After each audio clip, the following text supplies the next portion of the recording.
தமிழக சட்டப்பேரவையில் ஆளுநர் உரை மீதான நன்றி தெரிவிக்கும் தீர்மானம் அனல் பறந்தது. ஆளுங்கட்சியான தாவேக அமைச்சர்களுக்கும் எதிர்க்கட்சியான திமுக முன்னாள் அமைச்சர் சிவசங்கருக்கும் இடையே நடந்த வார்த்தை போர்தான் இன்றைக்கு சட்டசபையில் பேசுபொருளாகியுள்ளது. சட்டசபையில் அவர் பேசிய அட்லி சட்னி என்ற விவாதம் எந்த அளவுக்கு சூடு பிடித்தது என்பதை இந்த காணொலியில் பார்ப்போம். நேற்றைய கூட்டத்தில் தேசிய கீதம் இருமுறை பாடப்பட்டதை சுட்டிக்காட்டிய அவர் ஆளுநருடன் தாவேக அரசு இணக்கமாக இருப்பது தெளிவாக தெரிகிறது என விமர்சித்தார். ஒருபடி மேலே போய் முதலமைச்சருக்கு நெருக்கமாக உள்ள இயக்குனர் அட்லி எப்படி படங்களை வெட்டி ஒட்டி எடுப்பாரோ அதே மாதிரி திமுக அரசின் சாதனைகளை எல்லாம் வெட்டி ஒட்டிதான் ஆளுநர் உரை தயாரிக்கப்பட்டிருக்கு என்று பரபரப்பான ஒரு குற்றச்சாட்டையும் முன்வைத்தார். இதற்கு பதிலளித்த சபாநாயகர் தேசிய கீதம் ஒரு முறை இருமுறை பாடப்பட்டது என குற்றம் கண்டுபிடிக்க வேண்டாம், ஆளுநருடன் இணக்கமாக இருக்க வேண்டும் என்றுதான் எந்த மாநில அரசும் விரும்பும் என தெரிவித்தார். ஆனாலும் அட்லி பற்றிய விமர்சனத்திற்கு காட்டமாக பதிலளித்த தாவேக அமைச்சர் ராஜ்மோகன் சட்டமன்றத்திற்கும் அட்லிக்கும் என்ன சம்பந்தம் என கேள்வி எழுப்பினார். சற்றும் சளைக்காத சிவசங்கர் நான் அட்லி பற்றியும் பேசுவேன் சட்னி பற்றியும் பேசுவேன் என்று கடுமையாக சாடியதால்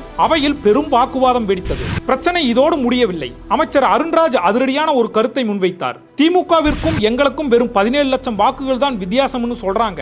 ஆனா தாவேக தனித்து நின்று பெற்ற வாக்குகளையும் திமுக பல கட்சிகளோடு கூட்டணி அமைத்து பெற்ற வாக்குகளையும் எப்படி ஒப்பிட முடியும்? எங்களுக்கு விழுந்த ஒவ்வொரு ஓட்டும் முதல்வர் விஜய்க்காக விழுந்தது.